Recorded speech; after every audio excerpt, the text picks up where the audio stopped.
Hello po sa lahat. Good afternoon. Sa pangalan po ng dakilang Panginoong Jesucristo, isang mapagpalang hapon po sa ating lahat.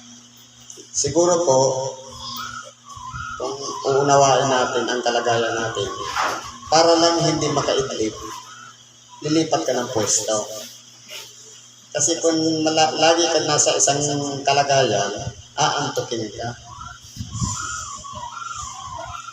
Ibig sabihin, lahat ng mga nagpaliwanag dito, very convincing. Marami na ang sumang-ayon. Kaya tumatango-tango na. Ngayon po, sa ikalawang bahagi, ito po ang tinatawag na pag-aaral ng salita ng Diyos. Wala po ditong magaling, o marunong, o dakila sa pagpapahayag. Depende po sa kaloob ng Espiritu Santo sa mga tao na pupunta dito sa tinatawag na palatindigan para ibahagi ang kalooban ng Diyos. Sapagkat kung sarili lamang po nating kalooban, kakunti lang laman ng utak natin, hindi po natin kayang ipaliwanag sapagkat ang Ebanghelyo ay walang katapusan. Itong utak natin, itong katawan natin, may hangganan. Anong kailangan natin? Walang iba, ipagkatiwala natin sa Diyos ang ating sarili nang sa ganon, yung Ebanghelyo na nais iparating ng Diyos lumaloy sa tagapagpahayag at makarating din doon sa tagapakinig na pagnilay-nilayan yung Ebanghelyo. Ngayon po, pagamat sabi nga, bugbog na yung Ebanghelyo, pero meron pa naman hindi pa naman nalamas ng gusto.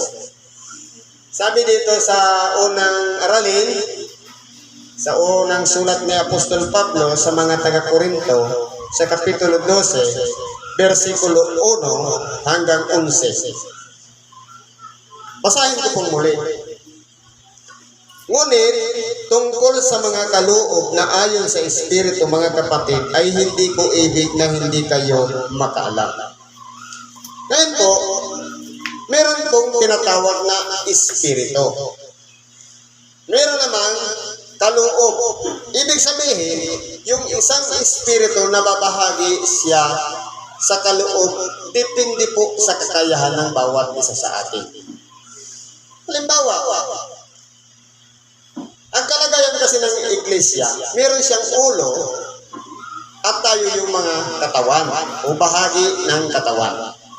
Halimbawa, wala naman tayong kakayahang magpaliwanag, magtalakay ng sitas, pero napakalawak naman ng pangunawa natin, bahagi tayo ng tainga. Hindi naman tayo marunong magpaliwanag, hindi rin natin naunawa ng Ebanghelyo. Marunong naman tayong tumulong sa kapwa, tayo yung kamay na ginagamit ng Diyos sa makatuwid. Hindi po dapat nating ipagmalaki kung meron man tayong mabuting nagawa sa kapwa. Sapagkat ang kapurihan ay hindi po para sa atin, kundi ibabalik natin doon sa pinanggalingan. Sa makatuwid bagay ang Diyos. Bakit po? Sabi dito, nalalaman ninyo na nang kayo'y mga hintil pa, ay iniligaw kayo sa mga piping Diyos-Diyusan, sa alinmang paraan pagkahatid sa inyo. Hindi po ba dati ang tawag sa atin mga hintil? Ano po ba ang hintil? Ang hintil, walang pagkakilala sa Diyos. Ngayon, yung mga magulang natin, nadaya o nanin lang sa pamamagitan ng mga piping Diyos-Diyusan. Kung maalala lang natin ang parusa ng Diyos sa mga hindi sumusunod sa kanyang kalooban. Lalong-lalo na kapag gumawa ng ibang Diyos maliban sa kanya, parurusahan niya hanggang sa ika-4 na salin lahi. Ibig sabihin, mula sa pagkakasala ng magulang ang hatol o ang parusa sa anak, anak ng anak, anak ng anak ng anak hanggang sa ika-4 na henerasyon. Ganyan po magalit ang Diyos. Kaya po niya pinaparusahan ang tao. Pero tayo po minsan naabot na rin natin na ang mga magulang natin, minsan ang lolo natin o lola paluhod-luhod pa sa piping Diyos-Diyusan. Yan po ay napaglalangan ang ating mga ninuno sa pamamagitan ng katulad ng sinabi kanina na pinaparusahan ang hindi sasama sa nobena, ang hindi sasama sa prosesyon, ang hindi magro-rosaryo, at ang mga kalalakihan naman kapag hindi ka sumunod sa namumuno ng simbahan para magbiyak ng bato para gawing mga simbahan, pinapatay po. Ganyan po ang pagpapahirap ng mga panahon. Pero kung aralin natin, tayo nga ba talaga ay hindi? Bago pa nasakop ang Pilipinas, hindi naman tayo matatawag na hindi. Nadaya lang o nalinlang.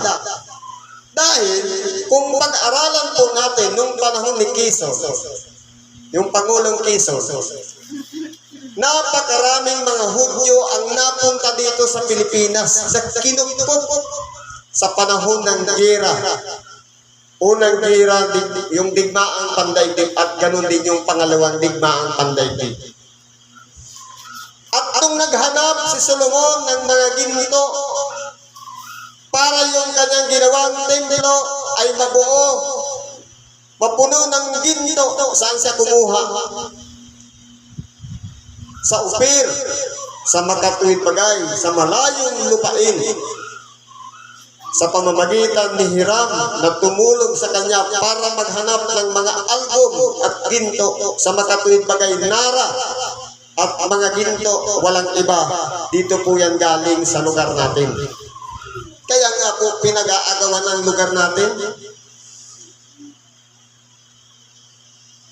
Kaya po kung pag-aaralan natin, dito po sa sitas na ito, bagaman nadaya tayo sa pamamagitan ng mga piping Diyos-Diyusan, ipagpasalamat po natin sa Diyos sapagkat sa pamamagitan ng Espiritu Santo, binuksan ang ating mga pag-iisip. Kasama na itong banal na kasulatan, sumabay din lumabas. At marami pong sinugo ang Diyos para magpaliwanag ng mga nakasulat dito. Pero ang problema po, ang iba, hindi naman talaga totoo. O kaya nanlilin-lanlin. Sinugo na nga, naging preacher, naging pastor, naging tagapagpahayag ng Ebanghelyo, pero sa sariling kapakinabangan. Mamaya, talakayan natin yan. Sabi dito, kaya ipinatatalastas ko sa inyo na wala sino mang nagsasalita sa pamamagitan ng Espiritu ng Diyos ay nagsasabi, si Jesus ay itinakwil. At wala sino man magpagsasabi si Jesus ay Panginoon kundi sa pamamagitan ng Espiritu Santo. Kaya po, ang isang tao na nasa ilalim ng kapangyarihan ng Espiritu Santo, wala po talagang lalabas sa kanyang bibig na si Jesus ay itinakwil. Palaging papuri lahat sa Diyos. Pagluluwalhati sa pangalan ng ating dakilang Panginoon sapagkat ang Espiritu Santo nananahan sa Kanya. Hindi ba sinabi ng ating dakilang Panginoon? Sa pagbaba ng Espiritu Santo, kukuha siya sa akin at ipapahayag sa inyo. Sa Makatuwid Bagay, kung ano yung sinasabi ng Espiritu Santo sa atin, lahat ng yun ay papuri sa Diyos at papuri sa kanyang bugtong na anak. Sa Makatuwid Bagay, si Jesucristo. At paano naman natin masasabi kung wala sa atin ang Espiritu Santo? Pagkatapos nagpupurihan natin si Kristo, hindi po natin magagawa yan. Sapagkat ano po ang maggagabay sa atin para sabihin, malamang si pangalan Kristo, hindi na natin kilala. Dahil ipinaliwanag sa atin ng Espiritu Santo Kaya tayo'y sumasampalataya kay Kristo sa makatuwid bagay, naniniwala at nagtitiwala na sa pamamagitan ng kanyang pagbaba dito sa ibabaw ng sanglibutan, nagkaroon tayo ng pag-asa na hindi na natin tatamuhin ang kaparusahan walang hanggan, kundi meron na tayong pagkakataon makahango doon sa pamamagitan ng pag-aalay ng ating dakilang Panginoong Hesukristo. Ngayon may iba't ibang mga kaloob, datapwat iisang espiritu. Halimbawa po dito sa kapag may isang espiritu na nangunguna, kahit hindi man yan mag-usap-usap o magkwentuhan o magbahaginan, kapag isang espiritu lang po ang naririyan sa bawat isipan natin, hindi po tayo magtatalo-talo. Hindi po tayo mag-aaway-away. Sapagkat pinangungunahan tayo ng isa lang na espiritu. Pero kung nandiyan naman ang iba pang espiritu sa makatuwid ba yung kalaban ng Diyos, espiritu ng demonyo. Kung maalala natin, lahat ng nakakilala ni Kristo na pinagaling niya, tinuruan niya ng aral, tinuruan niyang manalangin, pinagaling, at kung ano-ano pang ginawa ng ating dakilang Panginoon, hindi siya nakilala. Ano ang sigaw nila? Ipako siya sa cross. Pero bakit yung mga espiritu ng mga masasama, kapag umaali sa isang tao o kaya sinasaniban ng tao, nagsisigawan sapagkat nakikilala nila si Kristo bilang anak ng Diyos. Iyang tao, hindi nila nakilala si Kristo, kaya nga nila ipinako si Kristo. Marahil sana kung nakilala nila, dapat hindi nila ipinako si Kristo, kundi sumang-ayon sila sa aral ni Kristo. Kaya ngayon dito, sa atin, kung may isang espiritu na nangunguna sa bawat isa sa atin, lahat po magkakasang-ayon. Magkakaroon tayo ng iisang pag-iisip, iisang layunin, iisang pananampalataya, sapagkat pinangungunahan tayo ng iisang espiritu. Kaya hindi po tayo magtatalo-talo o mag-aaway-away dito. Ano pang sabi dito? At may iba't ibang pangangasiwa, datapwat, iisang Panginoon. Totoo po. Isang Panginoon sa lahat. Sa makatuwid bagay ang ating dakilang Panginoong Hesukristo. Pero napakaraming pangangasiwa. Ang tanong, sino-sino ba ang mga tagapangasiwa? Sa iba-ibang sikta o tinatawag na denominasyon ng Kristyanismo, napakaraming mga lider o pangangasiwa. Pero ang problema po, talamak ngayon ang hayag-hayagan na pagnanakaw. Paano ko nasabi? Sapagkat, kung aaralin po natin, dapat sana ang bawat sikta o denominasyon nagtutulungan para sa kaligtasan. Iyan ang nangyari. Nagtatalo-talo, nag-argumento, iba ang paniniwala ng sikta na ito, iba naman minsan sa plaza, nagtatalo-talo, nag-aaway-away, nagdidebate. Nagpapagalingan ng kanilang mga karunungan. Pero ang kawawa, yung mga tagasunod. Bakit? Dahil po yung mga tagasunod, nang marinig ang Ebanghelyo, nagkaroon ng katapatan sa kanyang sarili na anumang marinig sa Ebanghelyo o mapakinggan, gagawin. Hanggang sa maunawaan natin mayroong ikapo. Ang problema, applicable pa ba sa atin ang ikapo? Yan po ay ginawa ng ikapo para sa mga lahi nililibi o yung mga libita na walang mana doon sa Israel. Kaya po, ang nangyari, yung 11 magkakapatid nagbibigay ng ikapo para mabuhay yung mga libita. Pero anong ginawa ng mga pastor ngayon? Ipinagpipilitan sa mga tao ang magbigay ng ikapo. sa makatuwid bagay, hindi naman kusang loob. Bakit po? Dahil sa mga aso. Ngayon, may babasahin ako dito. Sabi sa Isaiah 56:9, kayong lahat na mga hayop sa para, kayo'y magsiparitong lumamon, oo, kayong lahat na mga hayop sa gubat.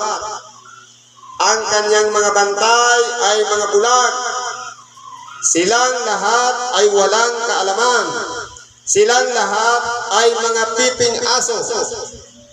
Sila'y hindi makatahol, mapanaginipin, mapaghiga, maibigin sa pagidlip. Oo, ang mga aso ay matatakaw. Sila'y kailanman ay walang kabusugan. At ang mga ito ay mga pastor na hindi nangakakaunawa. Sila'y nagsilikong lahat sa kanilang sariling daan na mula sa lahat ng dako bawat isay sa kanyang pakinabang. Kanon po nangyari sa mga sekta ngayon? Denominasyon ng Kristyanismo. Ang nangyayari po, kahit mahirap, isang tuka ng ang pagkabuhay, huhutan pa para magbigay ng ikapo na hindi naman applicable sa panahon ngayon. Tama yung talinaga doon sa mayaman at Lazaro. Yung mayaman, yun yung nagpapasahod. Pero walang habag kay Lazaro. Pero wala na ngang mapagkukunan ng ikabubuhay. Si Lazaro, umaasa lang sa nalalaglag doon sa hapag mula sa mayaman. Kumbaga, yung mga sobra-sobra lang sa mayaman, saka siya magpapatrabaho, parang ganun mangyari. Ang kinalabasan po niya, nandun yung mga aso, hinihimod yung sugat. Walang tigil. Walang-wala na nga, nandyan pa yung mga aso. Yung mga pastor, para hutan ang kanyang mga member, sila lang po ang nakikinabang. Nasaan po doon ang Espiritu? Kung yan po, nasa patnubay ng Espiritu Santo, dapat po may pagkahabag sa mga tagasunod. Hindi niya dapat pipilitin para magbigay ng ikapo. Ang problema nga, yung ikapo, mali pa yung kwenta. Doon sa Israel, sa mga Levita, pag nagkwenta sila ng ikapo, malinaw. Pag nagbigay ang 11 magkapatid, 10 bahagi para sa Levita. Anong gagawin ng mga Levita? Magbibigay 10 bahagi para sa Diyos. 10 bahagi para sa pagpapakain sa mga mahirap. 10 bahagi susunugin. Ang matitira, kanila ng ikabubuhay. Kaso ngayon, ang nangyari, nagsahod kaya nga ng 20,000. 2,000 ang babawasin. Bakit yun na ba yung net? Hindi ka na ba maglulog? Wala ka bang upa sa bahay? Wala bang kuryente, tubig? Ano pa mang bayarin? Para hindi ibawas doon. At kung matira na, alimbawa 2,000 na lang, at 10% doon, 200 na lang ang ibibigay mo. Yang binawas lang naman pag-ibig is PhilHealth. Yun lang. Para makalikom ng malaki. Yan ang mga aso. Sila yung mga buhay ngayon na piping Diyos-Diyosan. Sa totoo lang po. Ano pang sabi dito? At may ibang paggawa, datapwat isang Diyos na gumagawa sa lahat ng mga bagay sa lahat. Kaya po, kung pag-aralan po natin, ang Diyos po ang gumagawa, tayo yung mga tagagawa. Pero ang nangyari, may pagkakaiba lang tayo sa kagamitan. Ang kagamitan, kung hindi mo damputin, hindi yan malilipat sa isang pwesto. Kapag hindi mo, halimbawa, gunting, kapag hindi mo hinawakan yan at ipinanggunting, hindi makakatabas yan. Pero pagkaiba po sa ating tao, meron tayong pag-iisip. Minsan ayaw nating magpasakop sa Diyos. Ang gusto ng Diyos sa bawat araw na niluluwalhati niya ang kanyang sarili sa makatuwid bagay yung araw ng pagsamba, dapat naroon ka para makinig ng Ebanghelyo. Pero dahil nga ang tao may katigasan ang ulo, sa halip na magsimba, nandoon sa kung saan-saang lugar para papurihan ang sarili. Dapat po ipagkatiwala natin sa Diyos. Paano tayo magiging buhay sa harapan ng Diyos kung ayaw nating magpasakop?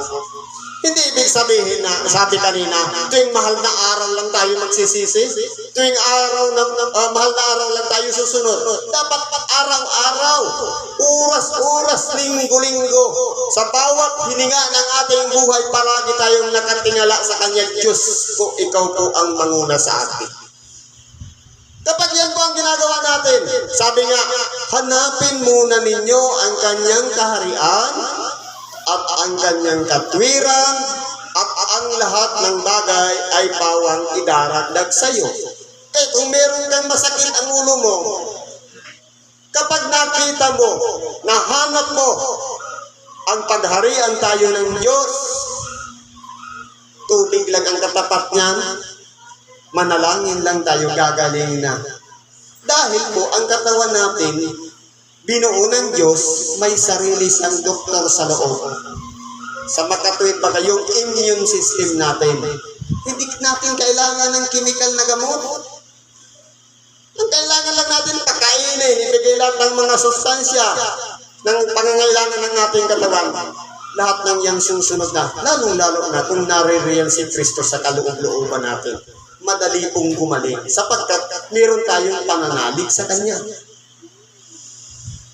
Bakit tumarating yung mga problema? Yung mga kabalisahan, mga bibigat na pagsubok, magpasalamat tayo.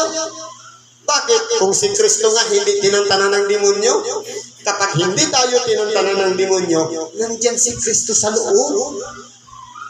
Ang gusto niya palabasin para mapalitan natin ng dati nating pagkatao, makabalik tayo sa muli sa pagkakasala. Yan ang trabaho ni Satanas, to oppose, kalabanin ang Diyos. Kaya gumagawa siya ng pamamaraan, mga pagsubok, para tayo makuha niya. Pero hindi po papayag ang Diyos, kaya ibinuhos niya ang Kanyang Espiritu. Bagamat dati mahirap baguhin ang ating pagkatao, dahil meron ng Espiritu Santo, kaya na nating gawin sapagkat siya'y tumutulong sa atin. Pero kung sarili lang natin pagkatao, hindi natin yan kaya. Kasi ino na lang mga laman ng utak natin kung ano yung napakinabangan natin mula ng mag-aral, mula ng tayo'y tinuruan ng magulang, hanggang doon lang yung. Pero yung pagbabago sa makatuwid bagay, ang mabuhay tayo bilang isang bagong nilalang, si Kristo lang po ang makagagawa nun sa tulong ng Espiritu Santo. Tayo hindi po natin kaya yun. Bakit po? Ipagsamba na lang. Minsan, ang gusto ng Diyos, gusto natin papuntahin tayo sa simbahan. Pero ang gusto natin, may lakad ako ngayon, hindi pwede. Sino ba nasunod? Thy will o my will? Kapag nasunod ang kalooban niya, isasacrifice mo yung sarili mong will o kalooban. Kung tayo'y believer o follower. Pero kung tayo po'y taga-suway, malinaw na hindi po tayo tatawagin taga-sunod ni Kristo sapagkat masuwayin tayong tao. Kaya po kumbaga, i-organize natin ang muna nating pagkabuhay. Dapat linggo, hindi ako okupado, magsisimba ako. Dapat yun ang ginagawa natin. Ano pang sabi dito? Dapat sa bawat isa ay ibinibigay ang paghahayag ng Espiritu upang mapapakinabangan naman. Kaya nga po mayroong mga interpreter na kapagpaliwanag ng Ebanghelyo. Sapagkat kung tayo po'y nagbabasa lang, hindi naman natin nauunawaan yung salita ng Diyos, mayroong sinugo ang Diyos para tagapag-interpret, tagapagpaliwanag ng sa ganun kumbaga ang pagkain. Alam natin yung pangalan ng pagkain, pero hindi natin alam yung lasa. Ano ba yung mga sangkap doon? Ngayon ipaliliwanag ng sa ganun. Yung matigas na pagkain, parang madali na nating lulukin sapagkat malambot na siya. Hindi na mahirap unawain ang Ebanghelyo. Sapagkat sa isa sa pamagitan ng Espiritu ay binibigay ang salita ng karunungan. At sa iba, ang salita ng kaalaman ayon din sa Espiritu.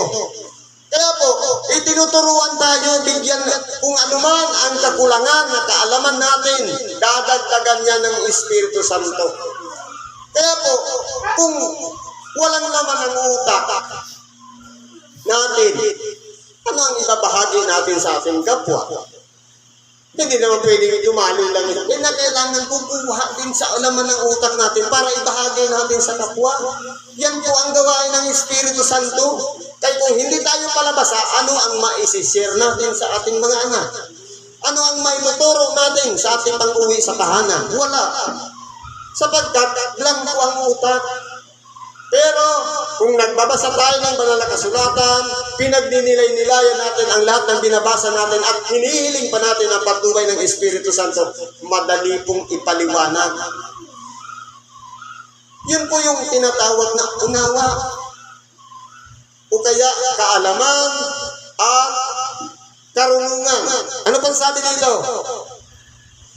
Sa iba'y ang pananampalataya, sa gayon ding Espiritu, at sa iba'y ang mga kaloob na pagpapagaling sa isang Espiritu.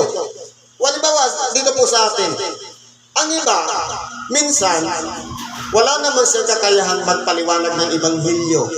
Hindi naman siya nagbabasa ng banal na kasulatan. Kundi napakalakas naman ng kanyang pananampalataya. Iisang Espiritu rin ang kumikilos diyan. At meron naman, bagamat hindi siya makapagpahayag, pero sa bawat mahawakan niya ng kanyang kamay, gumagaling. Yan po ang mga nasa isang ilalim din ng isang Espiritu sa makatuwid bagay, yung mga tagapagpagaling. Ang problema lang, minsan, nakatulong na nga sa kapwa, nagmalaki pa pagtalikod. Halimbawa, critical yung kalagayan, tapos tinulungan natin, pagtalikod, kung hindi dahil sa akin, patay na yan. Bakit? Sarili ba natin yan? Hindi, dumaloy lang ang kapangyarihan ng Espiritu Santo sa pamamagitan ng ating mga kamay, kaya hindi natin pwedeng aguin ang kapurihan. Ibabalik natin doon sa pinanggalingan, sa makatuwid bagay sa Diyos.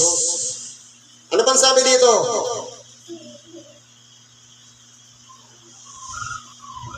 Datapwat, ang lahat ng ito ay ginagawa ng isa ng sa gayon ding Espiritu na binabahagi sa bawat isa ayon sa kanyang ibig. Kaya po, kalooban po ng Diyos sa bawat isa sa atin kung ano po ang minarapat na kung saan tayo ilalagay. Pagka minsan ang gusto natin maging ganito, maging tagapagpahayag, pero kung hindi kalooban ng Diyos, kahit anong pilit mo, hindi ka magiging tagapagpahayag.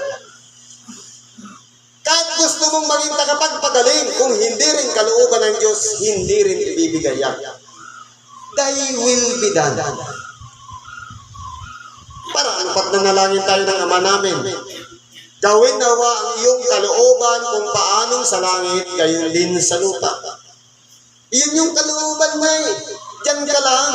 Tagapakinig ng Ebanghelyo o tagapagpahayag ka man, umaupo ka man dyan para maging kasangkapan, kalooban po yan ng Diyos.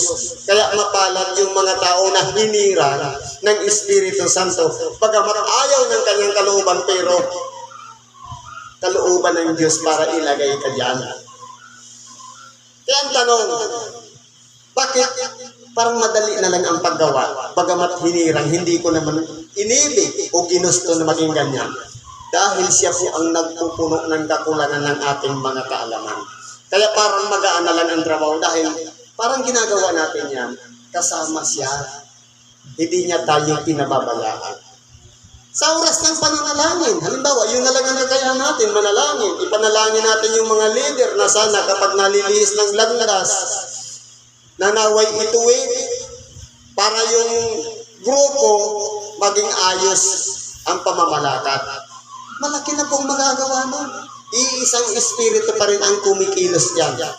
Kaya po, ano man ang katungkulan natin, mababa man, nasa level na gitna o mataas, gumagawa ang Diyos sa pamamagitan ng isang Espiritu.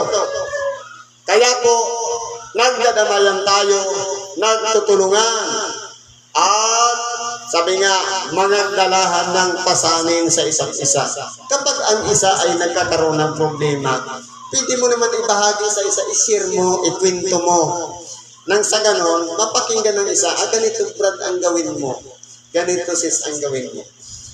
Iisang espiritu pa rin ang kumikilos dyan. Kaya po, kung tayo po ay makasarili, wala tayong pakialam sa iba, ang kahihinatnan po niyan, tayo yung mapupunta doon sa kaliwa. Yung mga kambing, sasabihin ng Panginoon, ako'y nagutom, di mo pinakain. Ako'y nauhaw, di mo pinainom. Ako'y naging bilanggo, hindi mo dinalaw. Ako'y nagkasakit, hindi mo man lang ako dinakuan. Kailan ka namin, Panginoon, nakita yung naging ganito? Ginawa mo sa maliliit na ito, ginawa mo sa akin. Kaya po, uuriin natin ang ating sarili. Meron ba tayong binaliwala? Meron ba tayong kapatid na nireject? Sa oras ng pangangailangan ngayon, ito na yung panahon. Pagsisihan natin yan. May panahon pa. Para makapagpatuloy na muli tayo. Baka yun ang balakid. Kaya hindi natin maabot yung ating mga gusto sa buhay na gawin ng Diyos sa atin. Siguro hanggang dyan na lang muna ang pakikibahagi natin sa oras na ito. At anuman po ang ating mga kahilingan sa Diyos, karaingan man, problema man yan, karamdaman, o kung ano-ano pa man na balakid sa ating buhay, idulog natin lahat yan sa Diyos. At ipagkakaloob yan po sa atin kung tayo po'y pasasakop sa Kanya. Salamat at isang magandang hapon sa ating lahat.